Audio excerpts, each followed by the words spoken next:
keep you waiting. That is perfectly all right. My data indicates clear skies in the coming days. Current conditions for maritime travel, optimal. I'll be ready whenever you are. But are we really gonna set off without telling anyone again? Funny you mention it. You'll never guess who Paimon saw on the way over. Hey! You didn't seriously think we'd let you leave without a farewell party, did you? No chance. Yeah, come on, Traveler. We've already made all the preparations. And most importantly, how dare you try and slip away without first paying your respects to the almighty Dragon Lord! A little bird told us you'd soon be leaving for Nod-Krai. So, we asked Paimon to give us a heads up before the date of your departure. You sure it's not time to think about changing that little habit of ours? Don't worry, we won't keep you long. Besides, everyone's there already. Chaska, Ian-san, Auroron, even the Pyro Archon herself.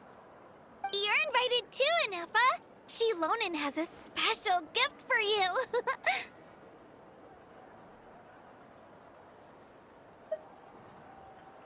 Accompaniment request accepted. Shilonen demonstrates excellent massage technique. My impression of her is exceedingly positive.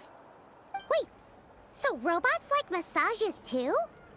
Or is it just that Shilonen really knows how you're wired?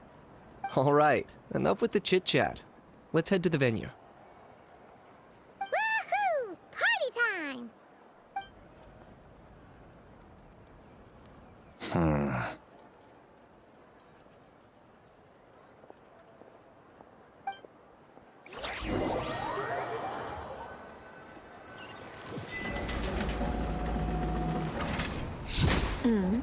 Spit it out, then. They've set off. Just as my calculations projected. About time I met this variable in person.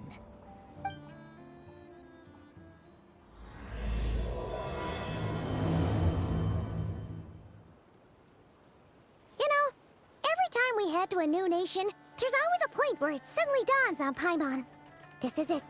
The next chapter of our adventure has begun. This time, it was the moment she realized she just polished off the very last of her Saurus crackers. Should have stocked up better at the farewell party. In other words, Paimon has marked the geographic coordinates from 2 minutes and 40 seconds ago as the boundary between Natlan and Nod-Krai. This deviates somewhat from the official coordinates stored in my database. Paimon meant more in terms of how it felt on a psychological level. Anyway, what about you, Traveler? When did it really sink in for you? Huh, that actually kind of makes sense. What about you, Anefa? Come to think of it, maybe we should be asking the other way around. So, when you came over to Natlan, what was the moment you felt like you'd left Nod-Krai? In that case, probably when my sensors could no longer detect the moon's power. The moon? You mean, that one we can all see in the sky? Negative. I was referring to... Here we are. Paimon, Traveler, we have arrived in Nod-Krai. Oh, wow!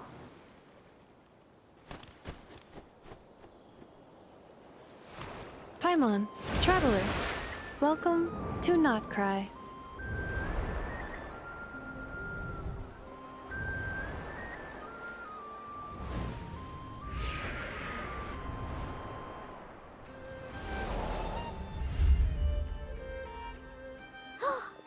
That must be Nasha Town up ahead! That's the place you were telling us about on the way over, right?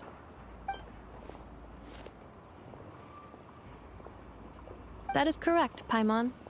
It is also the most bustling commercial hub in all of Nod-Krai.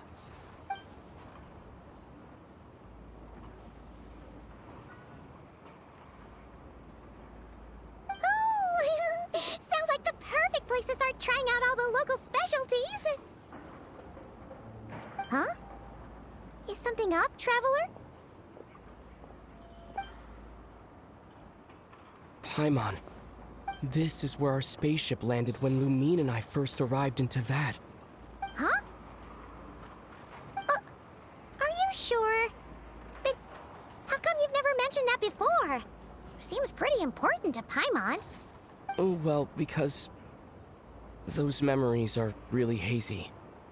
All I remember is Lumine waking me up and us leaving the ship. But just now, setting foot on this land, I felt something. The kind of power I sensed in those moments. Are you referring to Kuvaki? Kuva, what now? The locals refer to it as Kuvaki. It is a unique elemental force found only in Nod-Krai, or rather, a pure, primordial form of elemental energy. That is correct. Another similar concept I have found in my database is the primordial sea. Legend has it that long, long ago, the moon that shines in the sky above us once rose from the land of Nod-Krai. Modern geological surveys and meteorite studies conducted in the region have since supported this claim. So, when you mentioned being able to detect the moon's power earlier, you were referring to Kuvaki?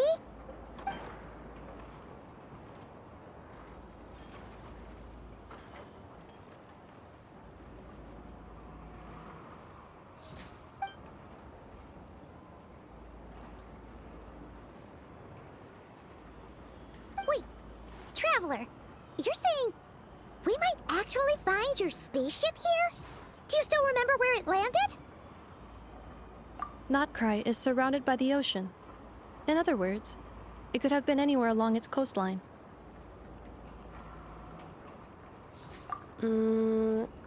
Negative. Description still lacks sufficient detail to pinpoint target location. Hey, it's okay if you can't remember everything right away. After all, it's been a really long time. Let's just do what we've always done and keep searching as we explore. Besides, what have you got to fear with your sidekick Paimon still here? I'd be more than happy to help you out as well.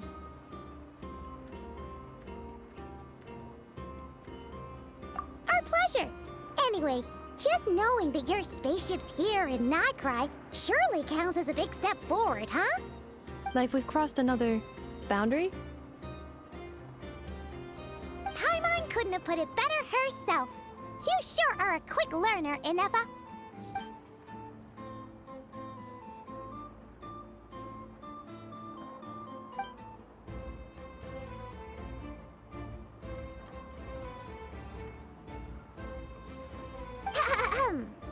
Well, as the best guide in the whole of Teyvat, Paimon hereby does solemnly declare, Nod-Krai, here we come!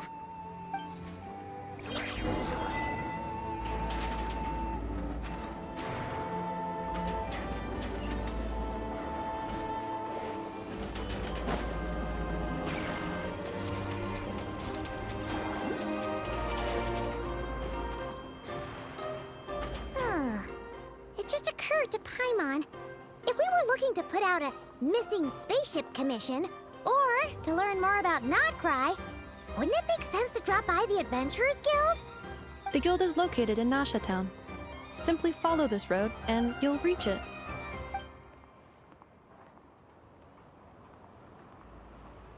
Huh? What in Teyvat is that? Looks kinda like a Sealy, floating around in the air like that. That is a Kuhanki, a species unique to the land of Nod-Krai. A Kuhenki? Does she have something to do with the moon, too? Indeed it does. According to the Frost Moon Scions, the indigenous inhabitants of this land, the Kuhenki, are said to be familiars of the moon goddess, leading those who walk in the moonlight's glow to things of great importance. The moon goddess? Don't all people here worship the Tsaritsa? Although Nod-Krai lies on Snezhneya's border regions, the people here have held their own unique beliefs since time immemorial. As I mentioned, everything in this land shares a deep connection with the moon and the sky above. The beliefs of the Frostmoon Scions seem to date back to the civilization of the angels. According to the documents in my database, even the 7 Archons did not exist at that time. Wow! So the origin of their beliefs goes back even further than the Archon War? Correct. At some point, you may come across some statues of their goddess. The Frost Moon Scions carved these as well. Hey! Looks like she's floating away! I suggest you follow her. The probability of an ordinary person encountering a Kuhenki lies in the single digits. Many here consider them heralds of good fortune.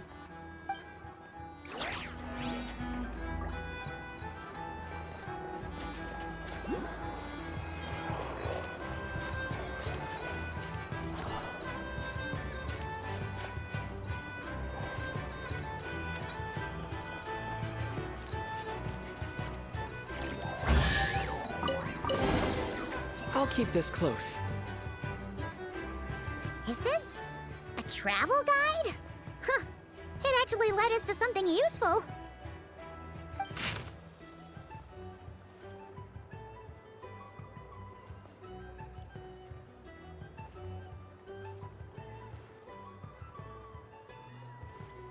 Are there any particular points of interest? Oh, it all looks pretty interesting to Paimon. If we have time, she'd love to see, pretty much everything. Recalibrating route.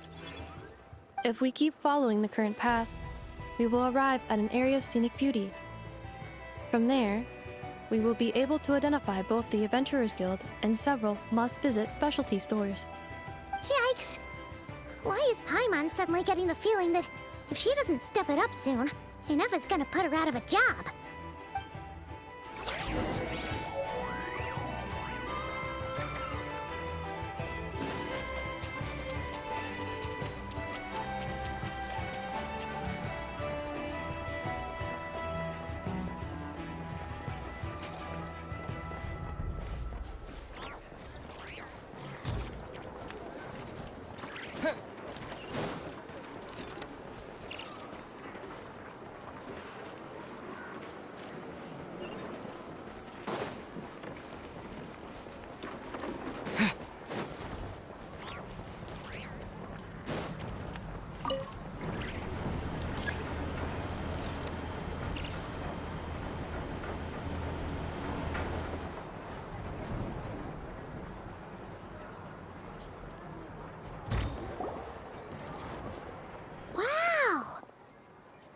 Town actually looks pretty big from here.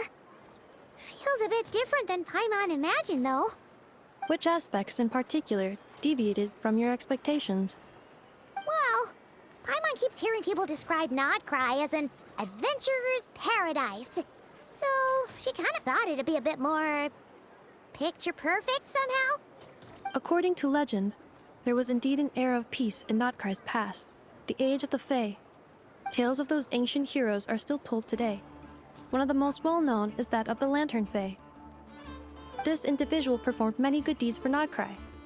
The present-day Lightkeeper's nightly lantern patrols are, in part, a tribute to their memory. But then, one day... What happened? There came a devastating abyssal calamity that swept across Nod-Krai, and for a time it was left desolate. Heartbroken by what had become of the land they had so cherished, that Fae extinguished their light, just as the Abyss had extinguished all hope. Nowadays, the paradise people speak of is more of an aspiration, or an irony, perhaps. An irony? Today, no official authority governs Nod-Krai. In theory, at least, it is somewhere a person can do whatever they wish, and become whoever they want to be. The Adventurers Guild is just over there, in Nasha Town's central plaza, and the flagship tavern is over that way. Hey, what's that building over there? You know, the biggest, tallest one. That is Aino's Blast Kuvaki energy cannon. It gets activated when the wild hunt threat level outside Nasha Town reaches a certain threshold. But according to the scan I just ran, the energy cannon appears to be malfunctioning, likely due to a recent discharge. The wild hunt? Isn't that the abyssal calamity you mentioned that's specific to Nod-Krai? It is a phenomenon that has been occurring for several centuries now. Yet the time and location of wild hunt attacks are seemingly random. At first, it was more of an old wives' tale that adults used to scare children. If you don't start behaving, kid, some night, the wild hunt's gonna come for you. Listen, do you hear that? That weeping in the fog? Those are the cries of a young woman being dragged away. You're saying people actually hear things like that? I have not witnessed enough wild hunt attacks to give a statistically sound answer.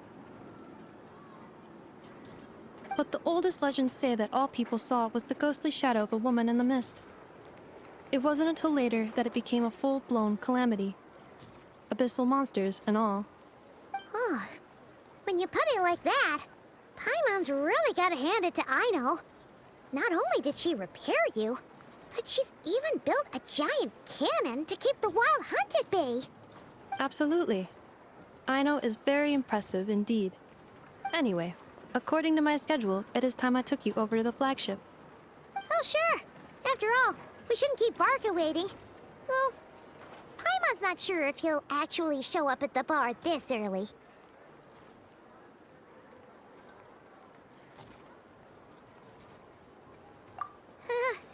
You're right about that.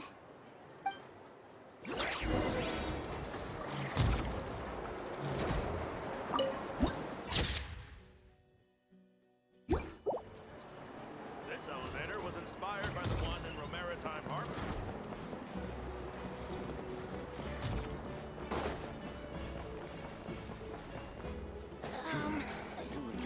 Newspapers, anyone?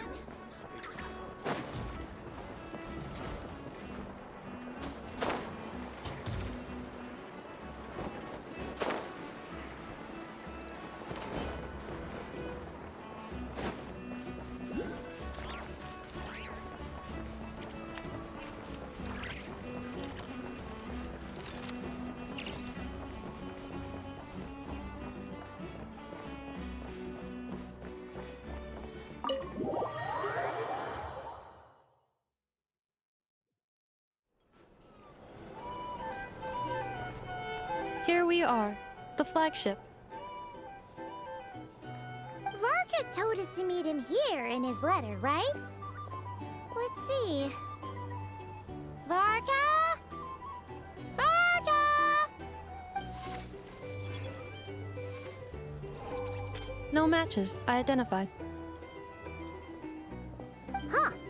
So he isn't here after all. Oh, guess we never did actually say we'd be arriving today. Hey, why don't we go ask the owner? If what they say is true, Varka's drinking prowess must have left quite the impression.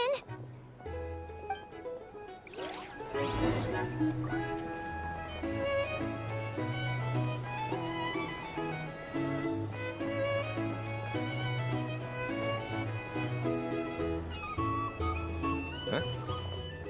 Well, well. If it isn't the ineffable Ineffa. Hello there, Demyon. You know each other? Of course! Ineffa's a regular here at the flagship. So, robots are into booze too? Not at all. The energy conversion efficiency of alcoholic drinks is very low, and most of them are full of impurities.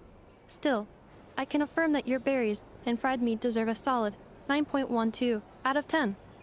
It has Aino's approval too. Funny that you should mention that. While you were away in Natlan, Varka would come in here every day to pick up a serving of berries and fried meat for Aino. Aww. He must have been worried sick that she wasn't eating properly on account of being so hung up about Ineffa being gone. Actually it's 'cause Varka found out that Aino went wild after Ineffa left, gorging herself on snacks she normally couldn't get her hands on. So it was more worry that she wasn't getting a balanced diet. I think I might have just put my foot in it. Anyway, since you're back from Natlan, these two must be the ones Varka mentioned. The Traveler and Paimon, yes? Yep, that's us. So, from the sounds of it, you must be a close friend of Varka's too. Varka? Goes without saying. After all, he's the only one around here who's ever managed to stay standing after 10 rounds of the roulette special. Paimon can't believe he's made such a name for himself. Though, guess it's hardly surprising how.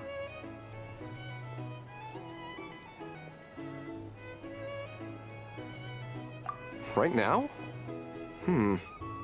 Must be somewhere near Amsvartnir. That's quite far from here. Huh? Where's that? It's a lake in the northern part of Nod-Krai. Word reached him of trouble brewing around those parts, so he took his knights to check it out. Oh. So, we missed him? Varka knew you'd say that. So he specifically told me to make sure you stayed here and enjoyed yourselves. He sends his assurances that everything's under control. Well, if he's that confident, guess our only option is to accept. Anyway, it's not like there's any special cause for concern. He is the Grand Master, after all. Exactly. Plus, not only has he booked you into our finest room, he's paid for it in advance, too. Whoa! It's so generous of him! We might not have met yet, but Paimon's got a feeling that we'll get along with Varka like a house on fire. Oh, and by the way, he also asked me to serve up a portion of berries and fried meat for Anefa. That was prepaid as well. Thank you. No, thank you. I'm the one who should be grateful for your business. Traveler, Paimon, why don't you go ahead and drop off your luggage? I can use this time to go pick up some components that Aino asked me to bring back. Sure thing. Besides, now that we've got ourselves a map, once we're done unpacking, we might as well go for a stroll ourselves. Why don't we meet up again later? Oh. So you no longer require navigational assistance? No worries, we should be fine. We've got a rough idea of our way around town, so Paimon's reasonably confident we shouldn't get too lost. Thank you. This translates into an approximate time saving of 30%, meaning I will be able to see Aino about 45 minutes earlier than previously projected. Oh, right. You must miss her a lot, too. In that case, we better get a move on.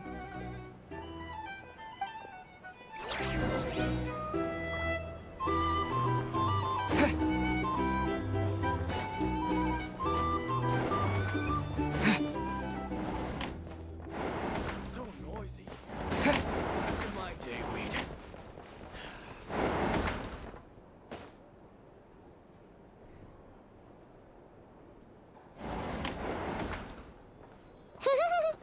Feels pretty nice having someone sort out our food and lodging for us, huh?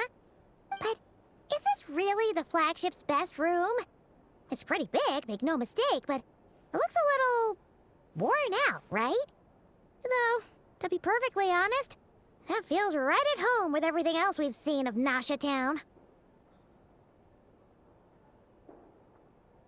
You mean it's got something to do with Nod-Krai's history? Oh, that makes sense. But what exactly was this calamity?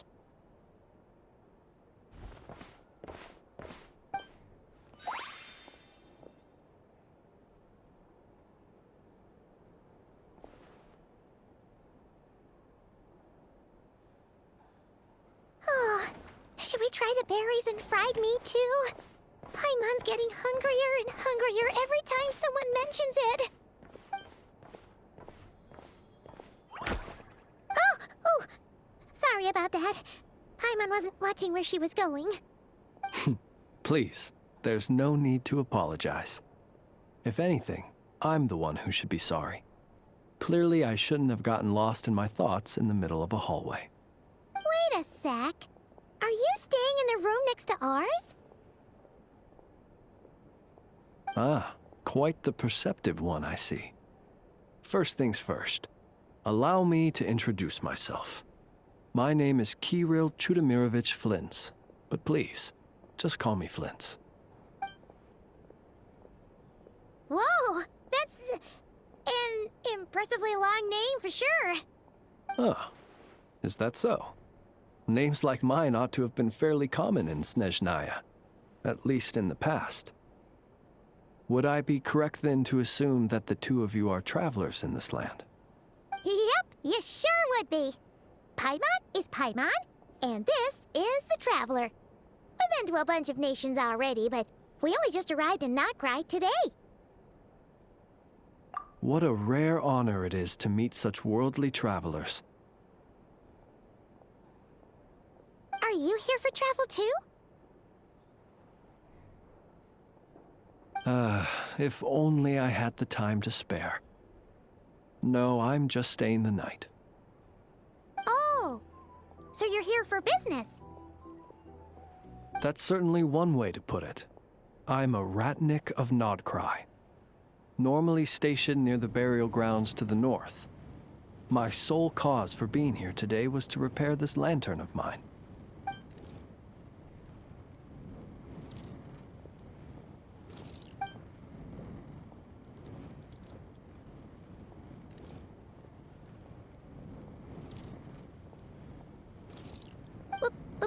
Burial grounds? Your surprise is entirely understandable. Most people cannot even begin to fathom the idea of a life surrounded by tombstones and decay. But if you've heard of the calamitous abomination that is the Wild Hunt, you'll know that in their wake they bring a host of souls tainted by abyssal filth. That then is why we are stationed by the burial grounds, to hold the line where it is most vulnerable. Oh, so it's all about fighting against the abyss. Oh, sounds like a tough job. I thank you for your concern. But in truth, I've long since grown used to it. In fact, I like to think it rather suits me. If anything, I'd say I prefer the peace and quiet of a graveyard to the hustle and bustle of urban life. Paimon sort of gets it now. But even so, she is still pretty sure she could never get used to living in a graveyard herself. For one thing, she'd be too scared to fall asleep at night. Oh, I assure you, there's no need to worry on that account. The kind of ghosts you find in cemeteries aren't too big on talking. But even when they do, they're usually far more discreet than the living.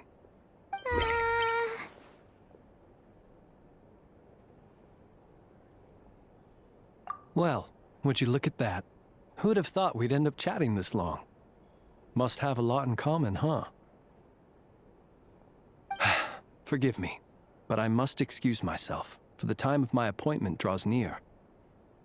And in terms I'm sure you'll understand, a lanternless Ratnik is like a mapless traveler. A serious conundrum indeed. Oh, sure. In that case, you go right ahead. We won't keep you any longer. Not at all. Should the opportunity present itself, I'd gladly continue our conversation another time. You're always welcome to come visit my grave. I mean, the grave I stand watch over. Your visit would bring much-needed light to that place of final rest. Right. Well, if we get the chance. Then allow me to wish you a traditional Ratnik's farewell. See you by the graveside. Ugh. Jeez. What a weirdo. Not to badmouth him at all. In fact, he seemed pretty cultured, but at the same time, kinda spooky? Must be all that time he spent around graveyards. His lantern? No, not really. You mean, 'cause it was broken? Huh. Guess you've always had a nose for stuff like this. If you're worried, you can always ask him the next time we cross paths.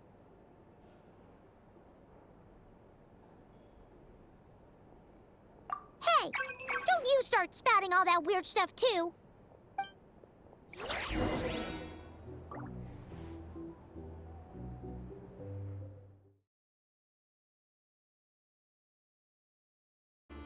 The present